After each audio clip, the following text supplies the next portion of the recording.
मैं भारत को भारतीयता के मान्यता के आधार पर शिक्षा को फिर से खड़ा करना चाहता हूँ। मैं उस काम में लगा हूँ। क्लास 8 फसल उत्पादन एवं प्रबंधन का पहला क्लास हो चुका है। अगर आप उस क्लास को नहीं किए हैं तो जाकर देखें, डिस्क्रिप्शन में लिंक है। आज की क्लास में हम पढ़ेंगे फसल क्या है तथा फसल कितने प्रकार के होते हैं, पोषण क्या है तथा पोषण कितने प्रकार के होते हैं। सभी तमाम बातों की जानकारी हम बिल्कुल ऑफलाइन की तरह एकदम सरल भाषा में जानने की कोशिश करते हैं। चलिए आइए स्टार्ट करें। लास्ट क्वेश्चन बताइए फसल। चलिए शुरू करते हैं। तब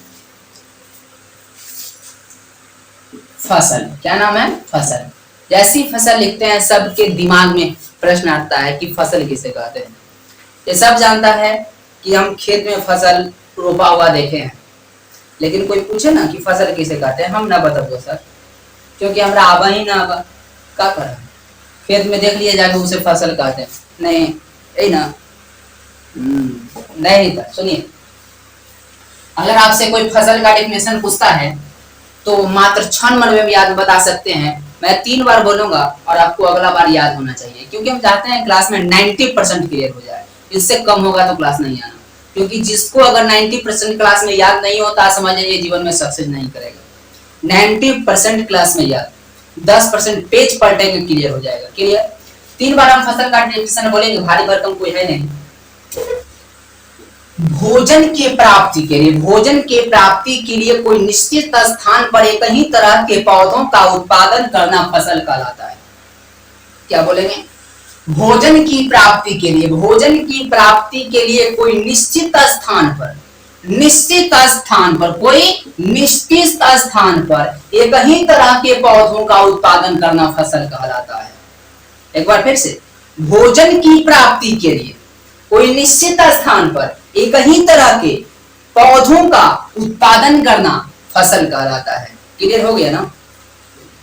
हाँ, कोई एक ही तरह के पौधा का मतलब सर कोई निश्चित स्थान लेंगे, ऐसा नहीं कि एगो 2 बीज यहाँ 10 बीज यहाँ और 15 बीज रोड पर ऐसे काट करिएगा ना तो इसको फसल नहीं कहेंगे। कहाँ काटते रहोगे पता ही नहीं चलेगा। तो कोई निश्चित उसके लिए स्थान होना चाहिए। क्या होना चाहिए? कोई निश्चित स्थान होना चाहिए, और जो निश्चित स्थान पर होना चाहिए एक ही प्रकार के फसल होना चाहिए। इसमें धान रोपे तो धान ही होना चाहिए, ऐसा नहीं कि धान रोपे तो गेहूं एकरे में रोपती है, मक्का भी एकरे में, और टमाटर लाओ तो एकरे में, सरसों लाओ तो एकरे में। तो फसल नहीं कहलाएगा, इसको फसल हम नहीं करेंगे। कोई निश्चित स्थान पर एक ही तरह के फसल होना चाहिए, मतलब धान रोप रहे हैं तो उस स्थान पर धान ही होना चाहिए, वैसा पौधा होना चाहिए, एक तरह के पौधा, तब उसको फसल कहेंगे। अरे भोजन की प्राप्ति का मतलब नहीं, भोजन खाने के लिए ही तो फसल रोपते हैं, भोजन हम लोग करते ही नहीं तो हम लोग फसल क्यों रोपते फसल? तो भोजन की प्राप्ति के लिए कोई निश्चित स्थान पर एक ही तरह के पौधों का उत्पादन करना फसल कहलाता है। कोई दिक्कत है यहाँ तक? नहीं। अब हम देखते हैं कि मौसम के आधार पर फसल कितने तरह के होते हैं। तो मौसम के आधार पर फसल 3 तरह के होता है। मौसम लिखना नहीं अभी है, हम लिख पाएंगे। क्लियर? यानी मौसम के आधार पर फसल 3 तरह के। एक का नाम है खरीफ फसल, दूसरा का नाम है रबी फसल, तीसरा का नाम है ग्रीष्म फसल। इसको ही एक दूसरा नाम है जायद फसल। यानी मौसम के आधार पर फसल 3 तरह का, खरीफ फसल, रबी फसल और ग्रीष्म फसल या जायद। आप देखेंगे बारीकी से सबको एक करके, खरीफ क्या होता है, रबी क्या होता है और ग्रीष्म फसल क्या होता है। चलिए देखते हैं। खरीफ फसल किसे कहते हैं? ध्यान से देखना। कहता है वैसा फसल जिसको मानसून के मौसम में उगाया जाता है। कौन सा मौसम में? मानसून के मौसम में। वैसा फसल जिसको मानसून के मौसम में उगाया जाता है उसे खरीफ फसल कहते हैं। मानसून के मौसम में अगर उगाया जाएगा तब उसको खरीफ फसल कहते हैं। इस फसल को जून और जुलाई महीना में रोपा जाता है, तथा अक्टूबर से नवंबर महीना में काट लिया जाता है। अक्टूबर से नवंबर महीने में काट लिया जाता है। अक्टूबर से नवंबर महीना में जो है काट लिया जाता है, उसे बोलते हैं खरीफ फसल। यानी कि एक बार फिर से सुनना, वैसा फसल जिसे मानसून के मौसम में उगाया जाता है, मानसून माने बरसात, बरसात के मौसम में उगाया जाता है, उसे कौन सा फसल कहते हैं? उसे खरीफ फसल। वैसा फसल जिसको मानसून के मौसम में उगाया जाता है उसे खरीफ फसल कहते हैं। इस फसल को जून जुलाई महीना में रोपा जाता है और अक्टूबर और नवंबर महीना में काट लिया जाता है। उसे कौन सा फसल? इसको खरीफ फसल बोलते हैं। जैसे सर, जैसे देखिएगा, आप धान का नाम सुने, मक्का का नाम सुने हैं, कपास का नाम सुने हैं, इसी करो कितना लिखोगे? यानी जो धान का खेत देखते हैं ना, बरसात के मौसम में होता है या नहीं होता है? होता है ना। तो धान कौन सा फसल है? खरीफ फसल। धान कौन सा फसल है? खरीफ फसल। मक्का खरीफ फसल, कपास खरीफ फसल, ये सब जो है खरीफ फसल का उदाहरण है, जो मानसून के मौसम में उगाया जाता है। मैं समझता हूँ खरीफ फसल में कोई दिक्कत नहीं है। आइए रबी फसल। रबी फसल क्या है? कहता है वैसा फसल जिसे ठंड के मौसम में लगाया जाता है। वैसा फसल जिसको हम ठंड के मौसम में उगाते हैं उसे रबी फसल कहते हैं। वैसा फसल जिसको हम ठंड के मौसम में अगर उगाते हैं तो उसे रबी फसल कहते हैं। इस फसल को अक्टूबर से नवंबर महीना में रोपा जाता है। रबी फसल को अक्टूबर से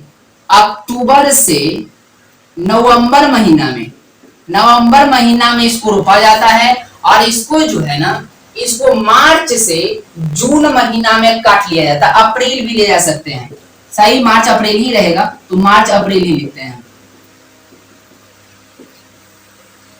देखिए, कहता है वैसा फसल जिसको हम ठंड के मौसम में लगाते हैं उसे रबी फसल कहते हैं।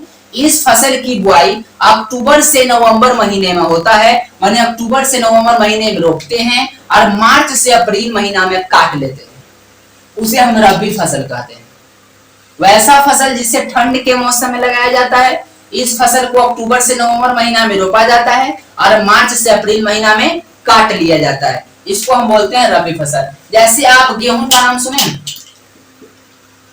गेहूं का नाम सुने हैं, सरसों का नाम सुने हैं, गेहूं का नाम सुने होंगे, सरसों का नाम सुने होंगे, चना का नाम सुने होंगे, आलू का नाम सुने होंगे। ये जितना फसल है रबी फसल का उदाहरण है। इसको जब भी लगाया जाता है ठंड के मौसम में, गेहूं ठंड के मौसम में लगता है ना, सरसों हो गया, चना हो गया, आलू हो गया इत्यादि, ये सब को ठंड के मौसम में लगाया जाता है, लेकिन गर्मी के महीना में काटा जाता है। यानी अक्टूबर से नवंबर महीना में इसको रोपते हैं और मार्च से अप्रैल महीना में इसको काट लेते हैं।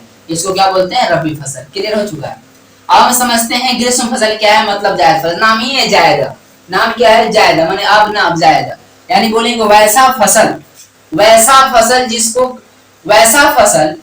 जो खरीफ फसल और रबी फसल के पश्चात जो दिन बचता है, यानी खरीफ फसल और रबी फसल लगाने के बीच में के बाद जो समय बचता है ना, उस मौसम में जिस फसल को लगाया जाता है उसे ग्रीष्म फसल बोलते हैं। यानी खरीफ फसल भी कट गया, रबी फसल भी कट गया, और ये जो खरीफ के बीच और रबी के बाद वाला जो सीजन बच जाता है, इसमें जो फसल लगाया जाता है इसको बोलते हैं ग्रीष्म फसल।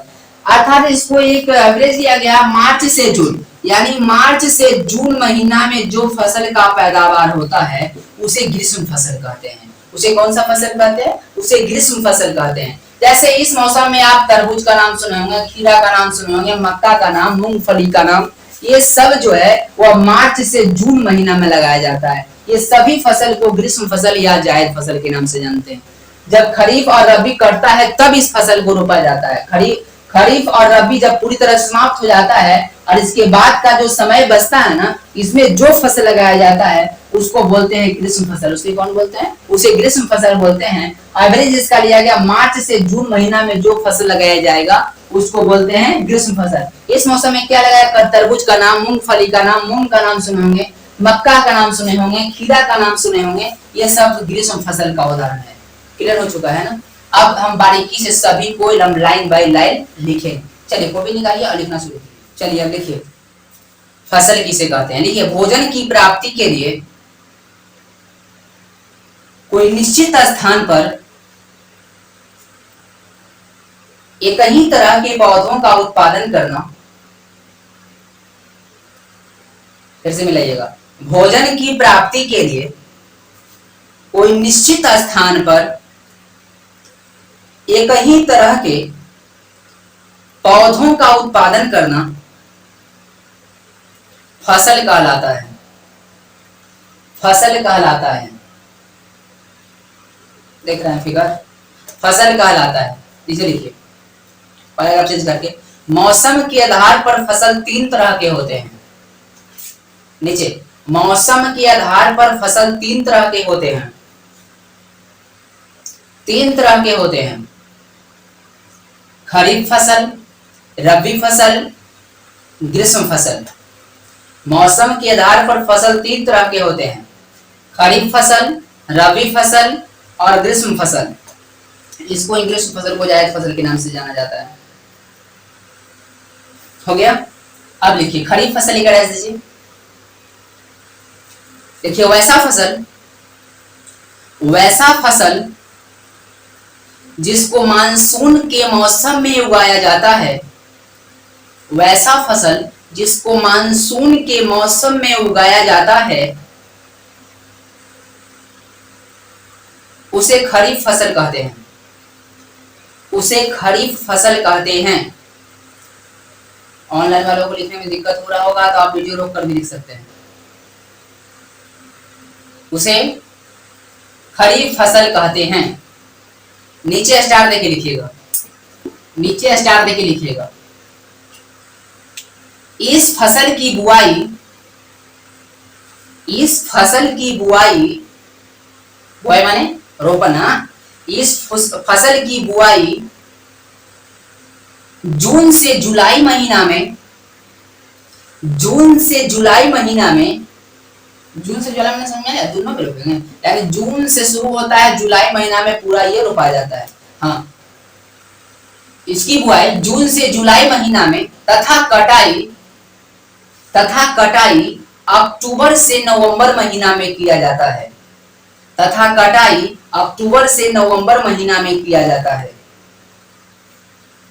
नीचे एग्जाम्पल में लिखिएगा, जैसे धान, मक्का, कपास इत्यादि करिए। धान, मक्का, कपास इत्यादि इत्यादि, धान, मक्का, कपास इत्यादि। चलो आगे समझ में। अब लिखिए रबी फसल। रबी फसल लिख दीजिए। लिखिए वैसा फसल जिसको ठंड के मौसम में उगाया जाता है, वैसा फसल जिसको ठंड के मौसम में उगाया जाता है, वैसा फसल जिसको ठंड के मौसम में उगाया जाता है, उसे रबी फसल कहते हैं, उसे रबी फसल कहते हैं। चलिए नीचे स्टार देके लिखिएगा, स्टार देके लिखिएगा ऐसे। इस फसल की बुआई अक्टूबर से नवंबर महीना में, दिसंबर तक भी रोप सकते हैं। इस फसल की बुआई अक्टूबर से नवंबर महीना में, इस फसल की बुआई अक्टूबर से नवंबर महीना में तथा कटाई मार्च से अप्रैल महीना में की जाती है, तथा कटाई मार्च से अप्रैल महीने में की जाती है, तथा कटाई मार्च से अप्रैल महीने में की जाती है, की जाती है। हो गया। जैसे गेहूं, जैसे नीचे लिखिए गेहूं, सरसों, चना, आलू इत्यादि। गेहूं, सरसों, चना, आलू इत्यादि। हो गया। चलिए अब ग्रीष्म फसल लिखकर रख दीजिए, या जायद फसल के नाम से भी इसे जाना जाता है। ग्रीष्म फसल या जायद फसल लिखकर रख दो। लिखिए वैसा फसल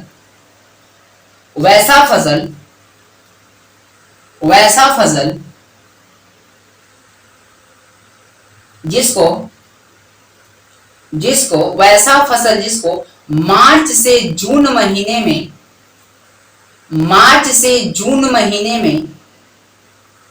वैसा फसल जिसको मार्च से जून महीने में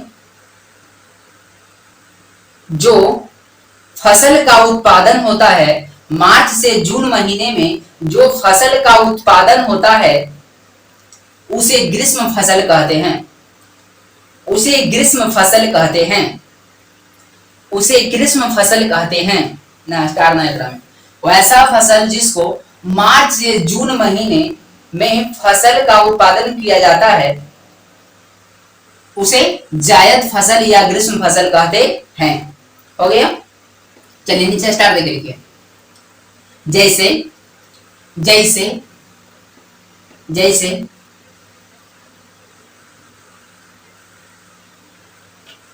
जैसे खीरा, खीरा, तरबूज, तरबूज, मूंगफली, मूंगफली, मूंग इत्यादि। हो गया यहाँ तक ना। चलिए यहाँ तक क्लियर हो गया, आपका पूरा लिखा भी गया और पूरा समझ में भी आ गया। अगर हाँ ऑनलाइन वाले को अगर दिक्कत हो रहा होगा तो दोबारा वीडियो देख लीजिएगा, एक से दो बार, फिर समझ में तुरंत आ जाएगा आपको।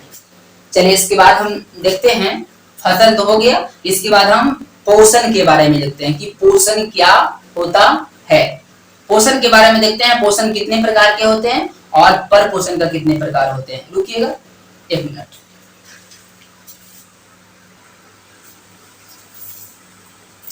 हाँ चलिए अब देखते हैं पोषण के बारे में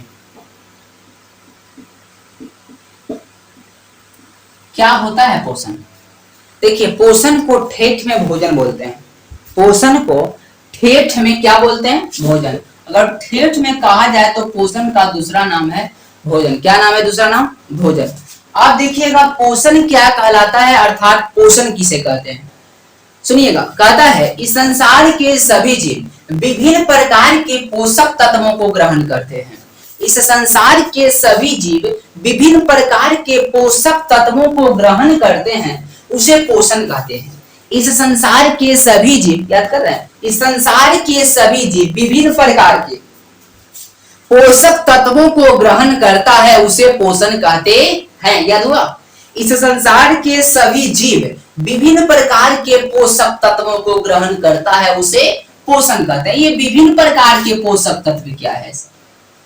जैसे आप प्रोटीन का नाम सुने हैं, वसा का नाम सुने होंगे, विटामिन का नाम सुने होंगे, कार्बोहाइड्रेट का नाम सुने होंगे, कार्बोहाइड्रेट का नाम सुने होंगे, खनिज लवण का नाम सुने होंगे, और जल के साथ साथ नाम तो आप सुने होंगे। ये जो जितने प्रकार के जो आपको दिख रहे हैं स्क्रीन पर अभी आपको बोर्ड पर, ये सभी का नाम ही पोषक तत्व है। ये सभी का नाम क्या है, पोषक तत्व है। सभी का नाम क्या है, पोषक तत्व। इस संसार के सभी जीव ये सभी पोषक तत्वों को ग्रहण करता है। इस संसार के सभी जीव जो है ना, इसके अलावा कुछ भी नहीं खाता है, इसे ही पोषण कहते हैं। यानी इस संसार के सभी जीव विभिन्न प्रकार के पोषक तत्वों को ग्रहण करता है, उसे पोषण कहते हैं। क्लियर हो गया। पोषक तत्व क्या है, तो प्रोटीन, वसा, विटामिन, कार्बोहाइड्रेट, खनिज लवण, जल, इसी को पोषक तत्व के नाम से जाना जाता है। तो इस संसार के जितना भी जीव है वह विभिन्न प्रकार के पोषक तत्वों को ही ग्रहण करता है, इसे ही पोषण के नाम से जाना जाता है। समझ में आ गया। चलिए आगे पढ़ते हैं पोषण का प्रकार। पोषण कितने, हाँ बताएंगे आपको। वसा किससे मिलता है, खनिज लवण किससे मिलता है, कार्बोहाइड्रेट किससे मिलता है, प्रोटीन किससे मिलता है, सब बताएंगे। लेकिन अभी हम पोषण समझ रहे हैं। देखिए पोषण मुख्यतः 2 तरह के होते हैं। पोषण कितने तरह के होते हैं बाबू, पोषण 2 तरह के। एक का नाम है स्वपोषण और दूसरा का नाम है परपोषण। एक का नाम है स्वपोषण और दूसरा का नाम है परपोषण। समझेंगे। देखिए स्वपोषण क्या होता है, नाम ही है स्व। क्या नाम है, स्व। और स्व का मतलब होता है स्वयं। स्व का मतलब क्या होता है, स्वयं। और पोषण माने समझ ही रहे हैं, भोजन। भोजन माने, पोषण माने भोजन। यानी वैसा जीव जो भोजन की प्राप्ति के लिए किसी दूसरे जीव पर निर्भर नहीं, खुद वो भोजन बनाता है। यानी जो स्वयं भोजन बनाता है उसे स्वपोषण कहते हैं।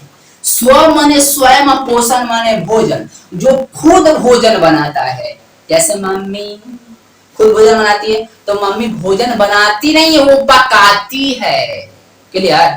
मम्मी भोजन बनाती नहीं है, वो पकाती है। हम बोले कि वैसा जीव जो खुद भोजन बनाता है, तब भोजन बनाता है कौन सा, भोजन। पेड़ पौधा का नाम हम सुने हैं, पेड़ पौधा का नाम क्या, पेड़ पौधा कटोरा लेके भीख मांगता है कि थोड़ा भोजन का तलाश दे दो, भोजन थोड़ा दे दो, ऐसा मांगता है का, नहीं मांगता है। वो खुद भोजन बनाता है, इसे ही स्वपोषण कहते हैं। यानी वैसा जीव जो भोजन खुद बनाता है, जो भोजन खुद बनाता है उसे स्वपोषण कहते हैं। क्लियर? जैसे सभी प्रकार के हरे पेड़ पौधे, जितना भी संसार में आपको हरे पेड़ पौधा दिख जाएगा ना खाली, तो कहिएगा दिस इज कॉल्ड ऑटोट्रॉप्स। यानी ये क्या है? स्वपोषण है। क्या है? स्वपोषण। यानी संसार में जितना भी हरे पेड़ पौधे आपको दिख जाएंगे, ये सभी स्वपोषण की श्रेणी में आता है। यानी सभी अपना भोजन स्वयं बनाता है, लेकिन मम्मी भोजन पकाती है, इसलिए परपोषण हो गया। क्लियर है? स्वपोषण समझ में आया? जो भोजन खुद बनाता है, जैसे सभी प्रकार के हरे पेड़ पौधे, ये स्वपोषण की श्रेणी में ही आते हैं और किसी की श्रेणी में नहीं। समझ में आया स्वपोषण? अब समझते हैं परपोषण। नाम है इसका पर मने होता है दूसरा, पर मने पराया, यानी पर मने दूसरा, पर मने दूसरा, और पोषण मने भोजन। वैसा जीव जो भोजन अपने नहीं बनाता है, किसी दूसरे जीव पर निर्भर रहता है। यानी पर जीव पर माने दूसरा जीव पर निर्भर रहे, यानी भोजन की प्राप्ति के लिए किसी दूसरा जीव पर निर्भर रहता है, उसे ही पर पोषण कहते हैं। यानी पर का नाम पर माने होता है दूसरा और पोषण माने भोजन। जो ऐसा जीव जो भोजन की प्राप्ति के लिए किसी दूसरे जीव पर निर्भर रहता है, उसे पर पोषण कहते हैं। वैसा जीव जो भोजन की प्राप्ति के लिए किसी दूसरे जीव पर निर्भर रहता है, उसे परपोषण कहते हैं। यानी बताइए, अपने भोजन खुद बनाएगा नहीं, किसी दूसरा जीव देगा तब ये खाएगा। अच्छा, परपोषण किस पर निर्भर होता है? तो स्वपोषण पर। यानी बिना हरे पेड़ पौधे अगर नहीं रहेंगे, तब आदमी और कुत्ता, गाय, बकरी जिंदा नहीं रहेगा, क्योंकि हरे पेड़ पौधा से ही सभी हमारे भोजन आते हैं ना। यानी स्वपोषण पर निर्भर रहता है परपोषण। यानी बिना स्वपोषण के परपोषण नहीं हो सकता है। यानी परपोषण स्वपोषण पर निर्भर रहते हैं। यानी परपोषण किससे भोजन करता है? तो स्वपोषण से भोजन करता है। नहीं, पर माने नामी है दूसरा, पोषण माने भोजन, जो दूसरा से भोजन ग्रहण करता है। यानी वैसा जीव जो भोजन की प्राप्ति के लिए किसी दूसरे जीव पर निर्भर रहता है, उसे परपोषण कहते हैं। क्लियर? चलिए अब हम समझते हैं। अब देखिए, स्वपोषण का कोई प्रकार नहीं होता है, हम परपोषण का प्रकार देते हैं। लिखने के लिए जल्दी कुछ भी नहीं हम लिखवाएंगे। अब देखते हैं परपोषण कितने प्रकार के होते हैं। देखिए, परपोषण मुख्यतः 3 प्रकार के होते हैं, स्वपोषण का प्रकार नहीं होता है। देखिए, परपोषण 3 प्रकार के होता है। मृतोपजीवी, दूसरा परजीवी, तीसरा प्राणी संभोजी। क्या नाम है जी? बोल रहे, प्राणी संभोजी।